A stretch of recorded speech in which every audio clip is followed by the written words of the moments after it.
High বন্ধুরা, আমাদের agriculture বুক চ্যানেলে সবাইকে স্বাগত। এই জমি যে শশা জমিটা দেখতে পাচ্ছেন, এটা শিহরি সিডসের গুলমোহর, রাজনন্দিনী, জয় কিষান তিনটা বীজই মিশিয়ে লাগানো আছে।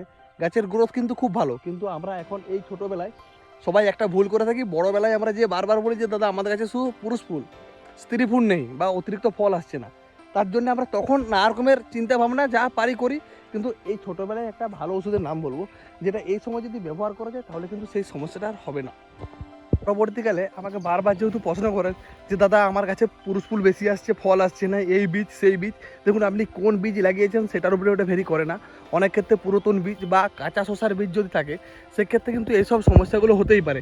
তার জন্যে সবসময় আপনারা যে বীজেই লাগান তার থেকে বড় ভাইটাল যে ছোটোবেলায় যখন গাছের বয়স 2 পাতা থেকে 4 পাতা 6 পাতার মধ্যে আপনারা বুস্টার 3 ট্যাঙ্কিতে 15 ml, মানে আপনার কি যদি 16 লিটার বা 15 লিটার ট্যাঙ্কি হয় সেক্ষেত্রে বুস্টার 3 এটা শশা বা তরমুজে দেওয়া যায়। এটা আপনার একবার স্প্রে করে দিন, তাহলেই কিন্তু আপনার গাছে যে সমস্যাগুলো হয় না, ওই যে পুরুষ ফুল বেশি আসে ফল শশা কম ধরে, সেটা কিন্তু হবে না। এখানে আপনি অতিরিক্ত ফলন পাবেন। তার জন্য আজকে আমরা এই জমিটাতে বুস্টার 3 স্প্রে করবো।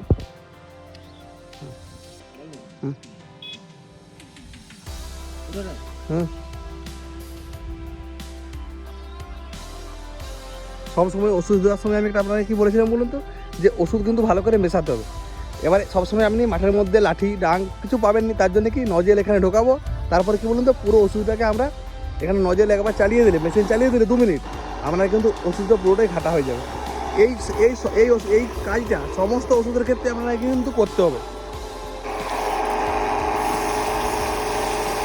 শশা গাছ বড় হওয়ার পরে যেসব সমস্যাগুলো হয় সেগুলো কিন্তু কোনোরকম ওষুধ, যত দামি ওষুধ ব্যবহার করুন, নানা রকমের অনেকেই ওষুধ ব্যবহার করে হাজার হাজার টাকা খরচ করে, 10 কাটা জায়গায় কেউ 20,000 টাকাও খরচ করে ফেলেছে, কিন্তু কোনো প্রতিকার পাওয়া যায়নি। কেউ বলছে পটাশ দিতে, কেউ বলছে হরমোন দিতে, কেউ বলছে বুস্টার দিতে, তাতে কিন্তু কোনো লাভ হয়নি। সব সময় খেয়াল করবেন গাছ ছোটো অবস্থায় যেটাই দেবেন সেটাই কিন্তু গাছ আপনার নেবে।